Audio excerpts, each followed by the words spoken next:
লালমনিরহাটে বিগত সরকারের আমলে ভালো ছিলেন না এখন ভালো আছেন? এখন ভালো আছি। এখন ভালো আছেন যে কেন, দুই একটা কারণ বলেন। যে এখন আগের মতো মারামারি রাজধানী খুন খারাপি নাই, তবে কিছু দুষ্টু লোকের কারণেই আগের মতোই আবার দেশটা হতে চলেছে। আগামী একটা নির্বাচন আসবে, হয়তো বা আপনি ভোটার এবার সামনে, তাই না? জি। আচ্ছা, নতুন ভোটার কিন্তু এবার কিন্তু সবচেয়ে গুরুত্বপূর্ণ। জি। আপনি কোন দলকে ক্ষমতায় পাঠাইতে চান যে আপনার চাহিদা আকাঙ্ক্ষা, দুর্নীতি থাকবে না, চাঁদাবাজি থাকবে না? জি, আমি চাই ইসলামী দল ক্ষমতায় যাক, যেমন বাংলাদেশ জামায়াত ইসলামী অথবা ইসলামী আন্দোলন বাংলাদেশ। এরা যদি ক্ষমতায় যায় দেশটা অনেক ভালো চলবে। আমি চাই ইসলামী দল ক্ষমতায় যায়। কেন এরা কেন ভালো মনে হইলো আপনার কাছে?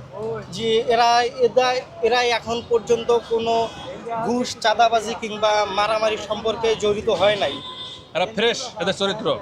ততটাও ফ্রেশ না, মানে 100 জনের মধ্যে তো একজন খারাপ থাকবেই। সবাই যে ভালো এমনটা তো না। আমরা ধরতে পারি যে আপনি জামায়াত ইসলামকে সমর্থন করতেছেন। জি, ইনশাল্লাহ। ধন্যবাদ আপনাকে।